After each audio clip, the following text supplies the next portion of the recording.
আসসালামু আলাইকুম বন্ধুরা, এমকে ভিডিও কমারি তোমাদেরকে স্বাগত। আমি চলে এসেছি আবারও আজকে একটা অন্য রেসিপি নিয়ে। চলো তোমাদেরকে দেখিয়ে দিই। এগুলো কি বলো তো, মসুর ডালের বড়ি।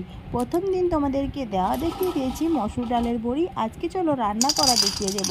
প্রথমে চুলায় একটা কড়া বসিয়ে তার মধ্যে কয়েকটা বড়ি দিয়ে দিচ্ছি, বা এখানে যতটা রান্না করব ততটা বড়ি, সবগুলো কিন্তু বড়ি দিয়ে দিচ্ছি না, একসঙ্গে সবগুলো রান্না করে খেতে পারবো না।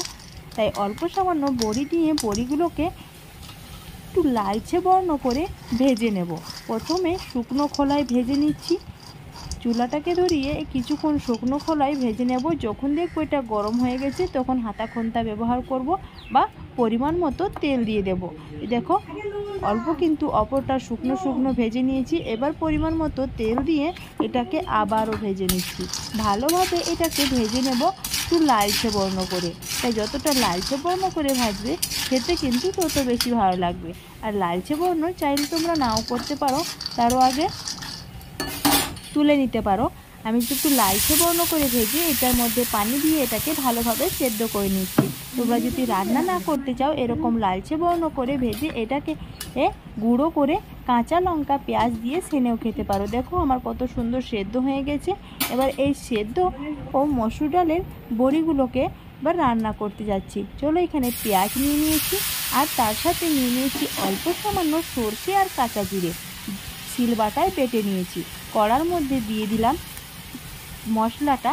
তারপর এটার মধ্যে দিয়ে দেব পরিমাণ মতো সরিষার তেল।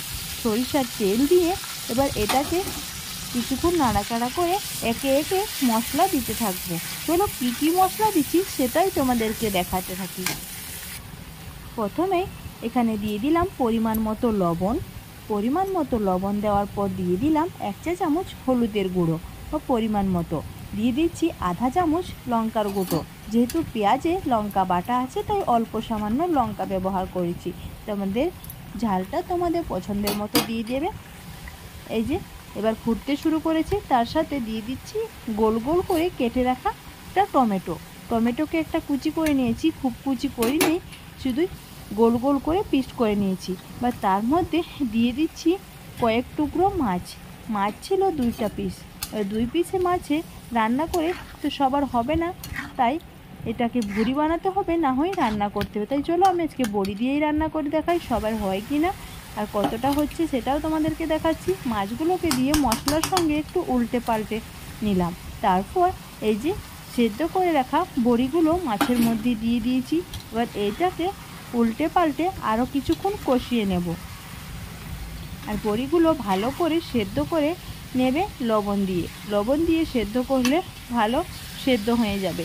আর লবণ দিয়ে সেদ্ধ না করে যদি তোমাদের এমনিতেই সেদ্ধ হয়ে যায়, তাহলে সেদ্ধ করার পর একটু লবণ ফেলিয়ে দেবে। এবার এইটাকে ফুটে আসা পর্যন্ত অপেক্ষা করব। দেখো পরিমাণ মতো পানি দেওয়ার পর ফুটে আসা পর্যন্ত অপেক্ষা করতে করতেই ফুটতে শুরু করেছে।